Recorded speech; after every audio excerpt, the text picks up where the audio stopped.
Remember, everybody, if you want to fix your posture as fast as possible, I know that nobody has any free time anymore. If you want to fix it as fast as possible, what you do is you get like a big spherical, like an atlas stone, right? A big spherical stone. And then you get on your roof and you jump off back first onto the stone. And it'll hit it so hard that it's just gonna fix everything, like an episode of The Simpsons or something. Like your favorite cartoon, it's gonna work like that. Content warning! Don't do that, you'll fucking die! The recommendations and suggestions made by the creators of this video series are not necessarily to be taken at face value. Yeah, the good advice is the one I gave you before of keeping the sternum up and looking up some YouTube tutorials there and how to identify if your shoulders are rounded. Leaping backwards onto an atlas stone will probably paralyze you. Don't do that. So don't do that, please. Don't do that.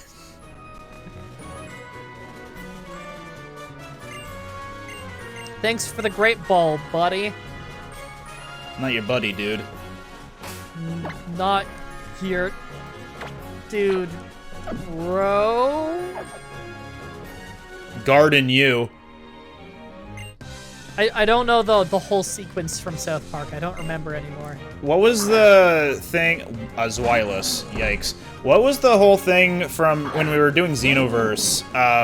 How you and Brandon were talking about a game that would censor things, but we would replace the curse words with... Why did I do that? With other random words like buddy dude or garden or something like that? Ah, a flower. It was, weirdly enough, it was Company of Heroes 2, which is a, that's a really good RTS set in World War II. And the list of words banned in that game is hilarious and strange, and what it would replace things. You're like, there's a running joke, I believe, that for some reason, for a World War II game where you can literally play as Nazi Germany, where you can literally play as, like, Wehrmacht soldiers. Oh, wow, Devincorp does look cool.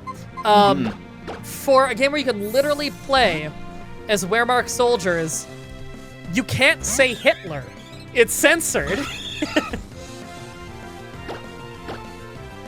It's a very, very strange game, but it's very good. I like it. I'm not any good at it, but it's fun.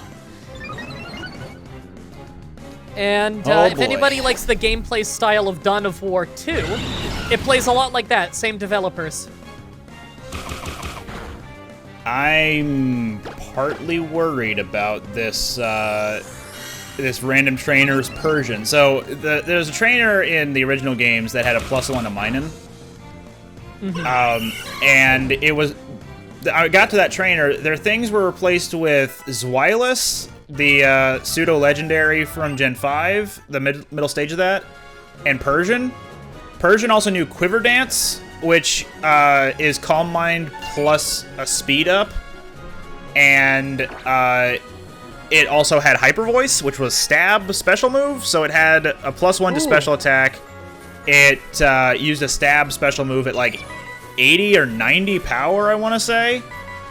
It was starting to scare me, but then it used a second one before it went down, so. Nice. Oh, nope. Default is no. God damn it. Yep. You know the conversation. Yep, brainy. Yeah, every time.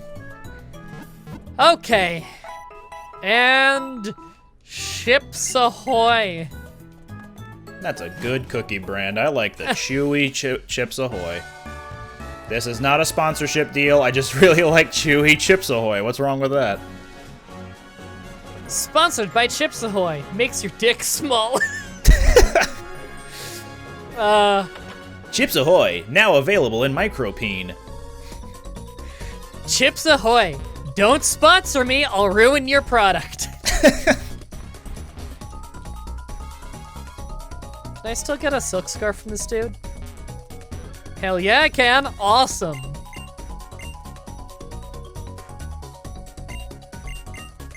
I'm a dooferd.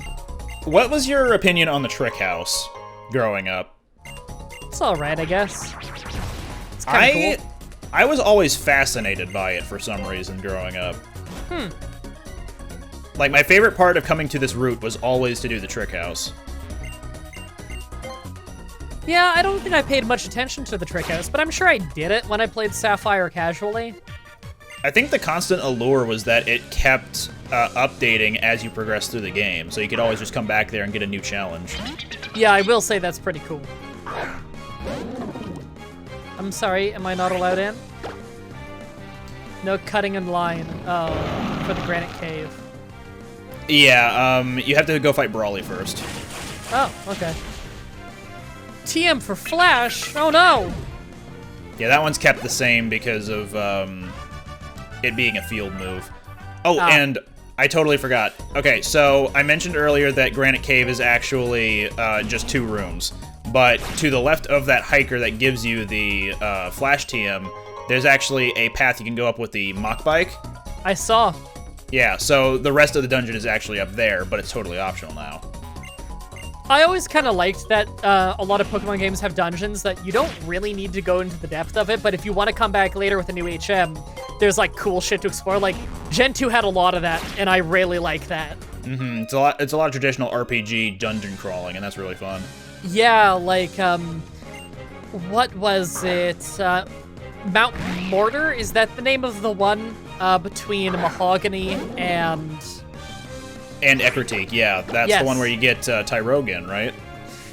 Yeah, it is, and you had to get it to it by like you go in the middle cave entrance and you go up the waterfall. Whoa. And you gotta go like really, that's how you get really deep in the cave and you get rewarded with that. I love that shit. I love that like one of the caves, if you go to a certain pool of water on a Friday, there's a Lapras in the water. Like there's something mysterious about that. Isn't it? It's like was Lapras in that cave or was he in I think he was the one Union Cave. Union Cave, the one very early next to in the Azalea. Game. Yeah, and you need to have Surf, obviously, and it has to be on a Friday. I thought that was cool. Like, there's something I've always found very cool about, like, a rare Pokemon hidden deep within, like, the misty caverns of, like, the lower floor of a cave with, like, water and mist. Because that shit's scary as fuck to me. And so, like, I always thought, like, the Lapras in the water under it's kind of like Dory in Super Mario 64, which I was afraid of as a kid, and still creeps me out going down there to this day. I will get a chill. Even though Dory herself is the least threatening looking thing ever. Oh man. I'm using Pokemon Ami, the mini game where you can play with your Pokemon, and it is chugging along with my emulator. That's unfortunate. Question for the audience. So, if we ever do this thing one day, where whattageek plays his first wrestling game with me, what wrestling game do you guys suggest first for just a good fun time?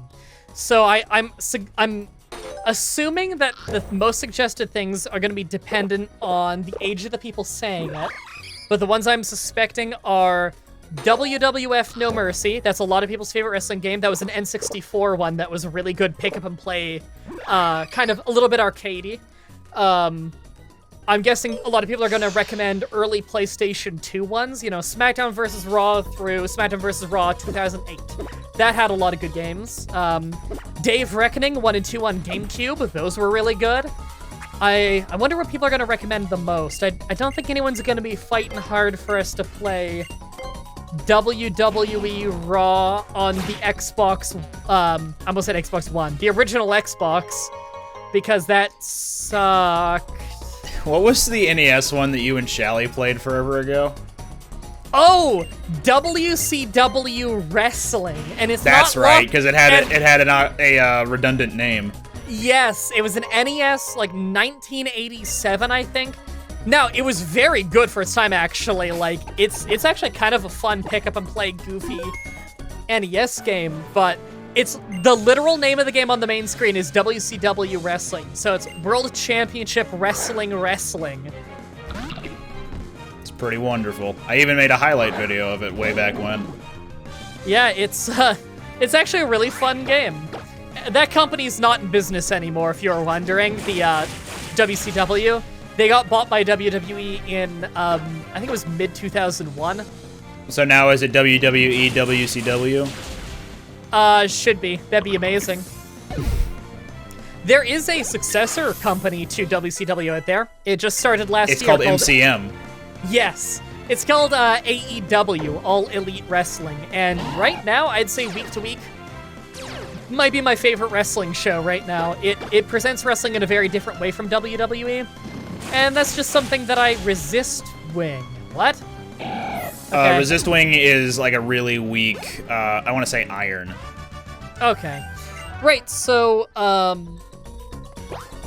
yeah, AEW is really good. If you ever want to watch a weekly wrestling show, AEW Dynamite, that's pretty fucking good. And down in the America that you live in, you actually get it on TV. The America? I think up here it might only be on Fight Network, which is like, think Netflix, but for like combat sports usually, and a lot of wrestling. I watch it on that because Canada. But down in the America, I think you can watch it on the television. Dynamite's real good. It's one of those brands that does a good job of appealing to people who don't normally watch wrestling. You don't really need to... You know, you can come and clean on any episode, and you'll kind of get the characters pretty fast, you know? They do a good job of making sure the long-term viewers are rewarded in that you're rewarded for remembering the stories and the characters and the motivations in the long term, but you're not required to know every little thing just to follow along and have fun, which I think is really important in a wrestling show, to have a bit of both. Because, you know, it's not like a TV show or an anime where they go in seasons and you can like go back and watch the seasons. No, it's every week for the rest of time. That's an interesting thing about wrestling as an art form, is it's presented in real time. It's the only art form in which the character, the actor, and the show all age in sync with each other and real life. Bye. Sorry, go on. So, like, there's no other art in the world where, you know, let's say you're watching Friday Night SmackDown and you're watching your favorite wrestler, Daniel Bryan, and he's played by a man named Bryan Danielson. I love that you knew that. Another thing I picked up from the stream you did with Ash and Joe. Yeah. So, ooh, Steamroller on Happening, though. I mean... Would be good if it wasn't happening. Yeah. Yeah, I'm not gonna learn it. Right, so...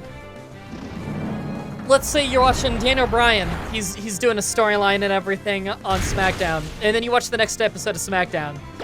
Daniel Bryan, the character, has aged 1 week. Bryan Danielson has aged 1 week. You have aged 1 week. And the world has moved 1 week.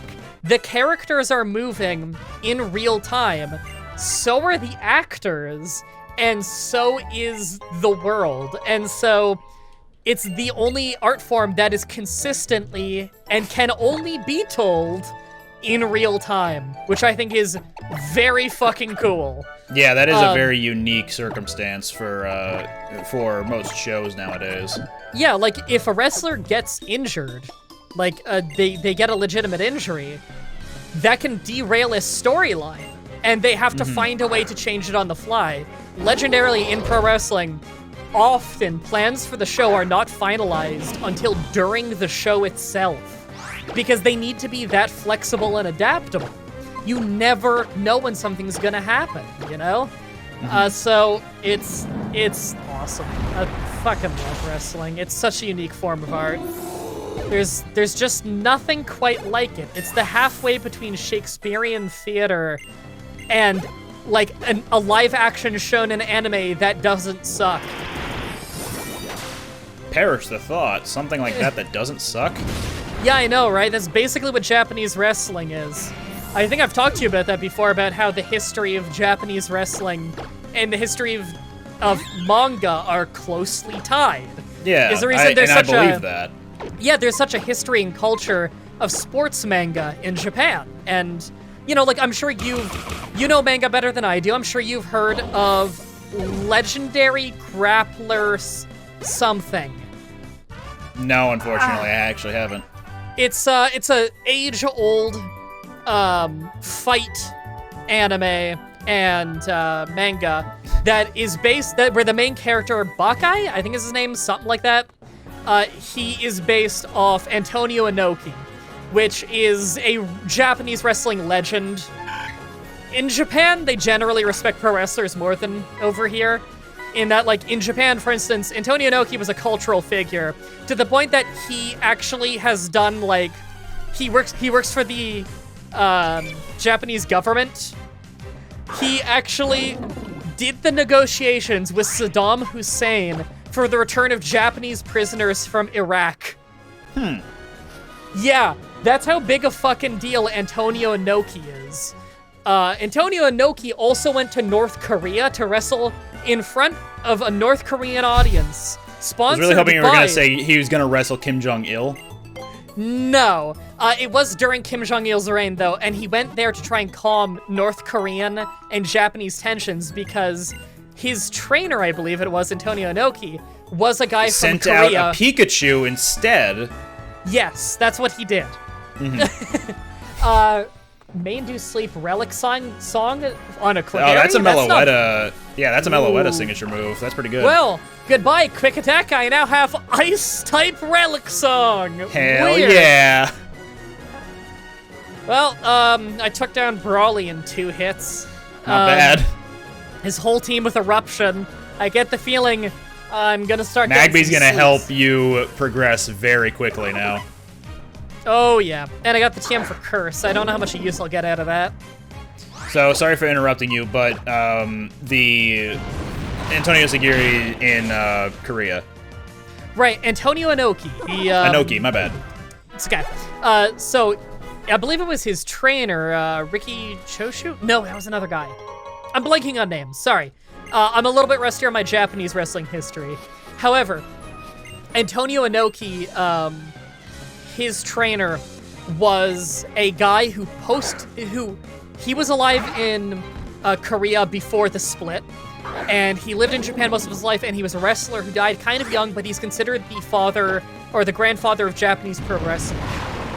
He died from like a Yakuza hit, I think, but he was deified after death in North Korea, because when North Korea came about, you know, they started trying to have heroes that they could point back to and say, this guy was pro-us, you know? Like, you know, what authoritarian countries usually do. They deified him after death just because he was a pro-athlete. And so when Antonio Inoki went to North Korea, the audience there thought that Antonio Inoki is basically a deity because he's trained by a guy that they grew up thinking is basically a deity. So even though they sat on their hands the whole night and they had no idea what pro wrestling was, they freaked the fuck out for Antonio Inoki showing up. Nice. Coming out Pretty and fighting appropriate, the evil by the American. way. I just beat a Bonsly that used Smackdown on me while we're talking about wrestling. Nice. All kinds of awesome wrestling stories I could tell. Antonio Inoki gets talked about a little bit in one of those Super Eye Patch Wolf videos I was talking about. Antonio Inoki is such a fucking megastar in Japan that he has actually he's wrestled Muhammad Ali to a draw in a boxing wrestling crossover match once. The fucking star power on those guys. In fact, fun fact, Muhammad Ali, one of the most famous trash talkers of all time, got his advice on how to be a trash talker at the young age of 19 by Gorgeous George, a very, very old-time heel wrestler who invented it's more than one guy, but he's usually pointed at to be the guy who invented modern heel wrestling. Of his infamous quote of Gorgeous George, of what Gorgeous George told to a young Muhammad Ali is, a lot of people will pay very good money to see you get your mouth shut.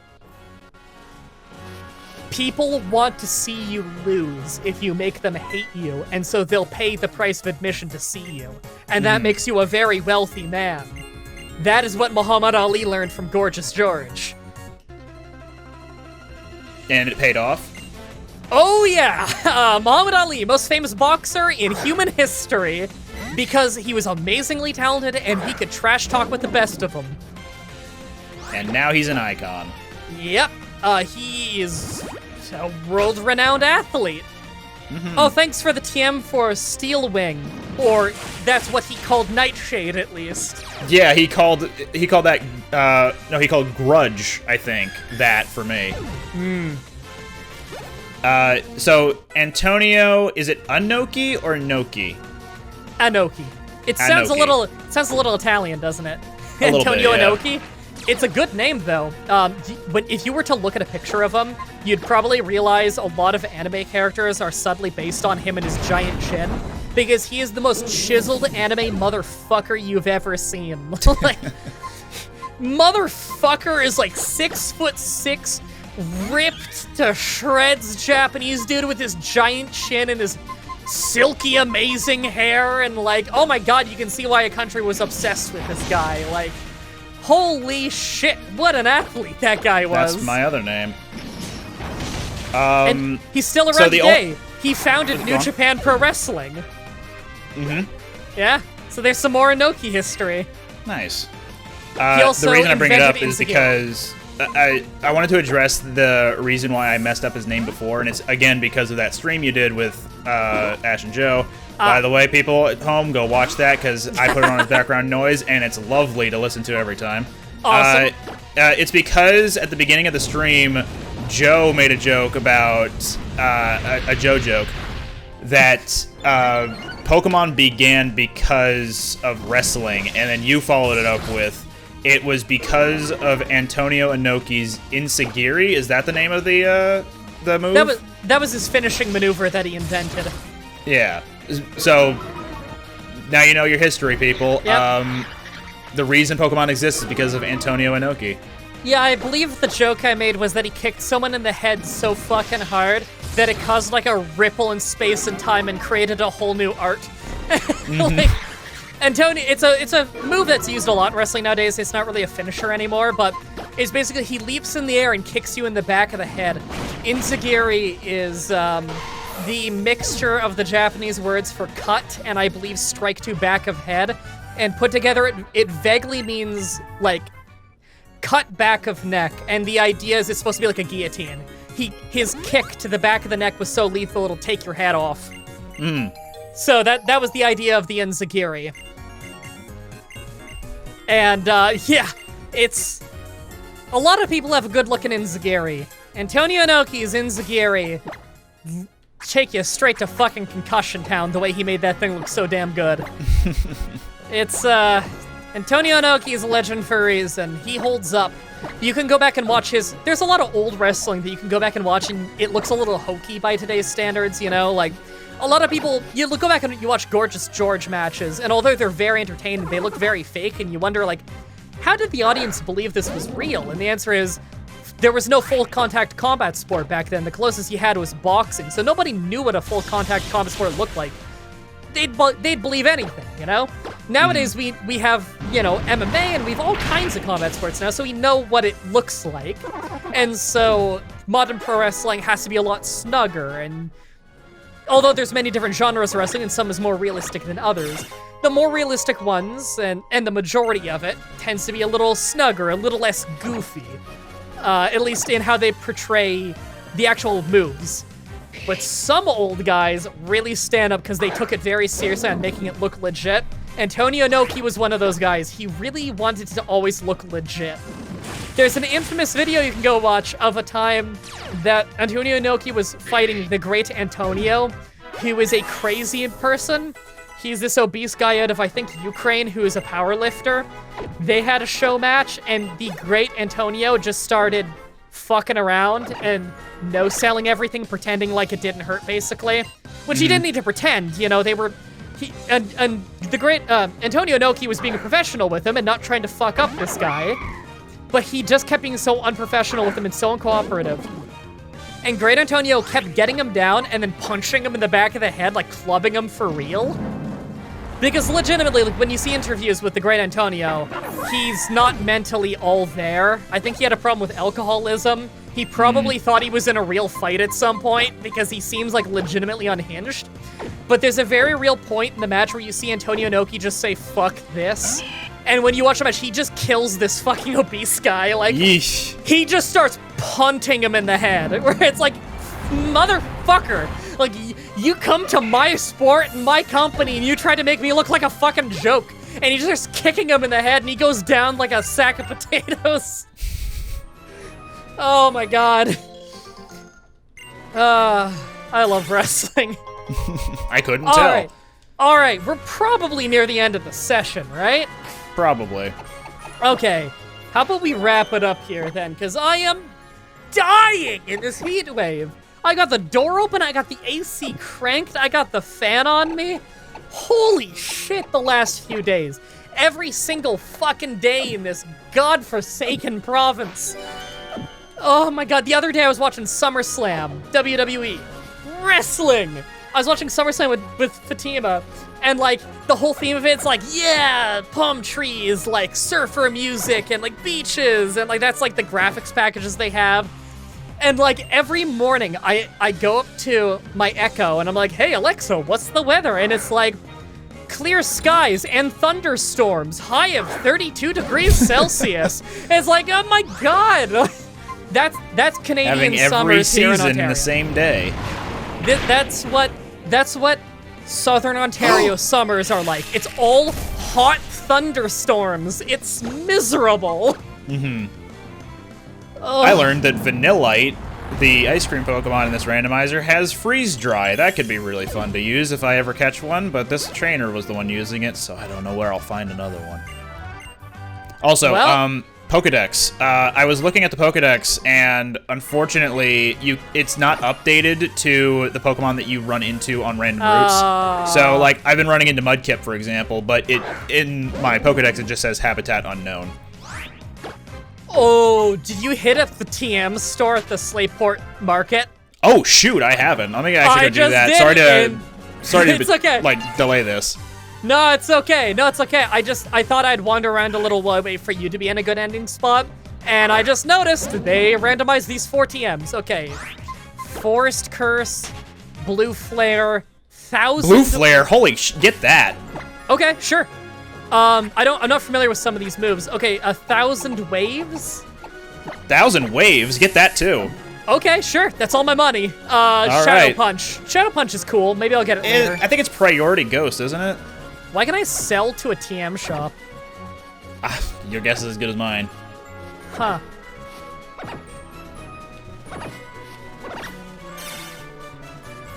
Okay, I'll make a little money back just selling some X items and stuff. Alright, I am still on that route with, against May. I got the dowsing machine, so, I've been wearing that. Nice. God, this music is unfucking believable. They nailed it. Man, wow, level 23, Smoochum, okay. As much as I love Heart Gold, Soul Silver, why couldn't they have redone the music this well? Inferior hardware, I guess? Maybe, yeah. Is this the guy? No.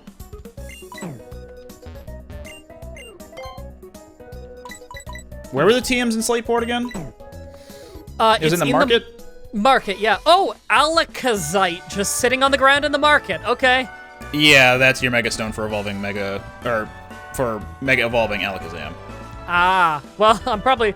Wait, can we even get Alakazam in this, or...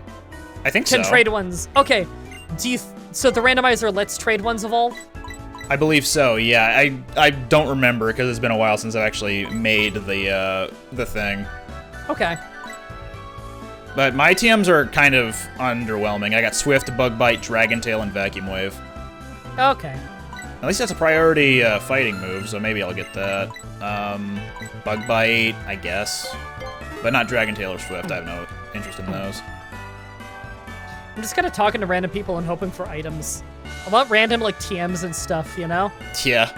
I think the items that you get that are still, like, the Silk Scarf or the Soda Pop or something, those stay the same. But wild held items and after battle items will be different. Or, sorry, in battle items will be different as well. Okay. Meanwhile, these Smoochums just keep popping up. I'm ready to stop whenever you are, though. Okay, I just walked into a building and got in a cutscene, but the cutscene doesn't matter. On the next episode! We're gonna do more things in the Pokemons, Omega Rubies, and Alpha Sapphires. I'm also gonna hopefully have better running, I almost called it Desmume, Citra. And I'll talk about wrestling unprompted. Hooray! Yay!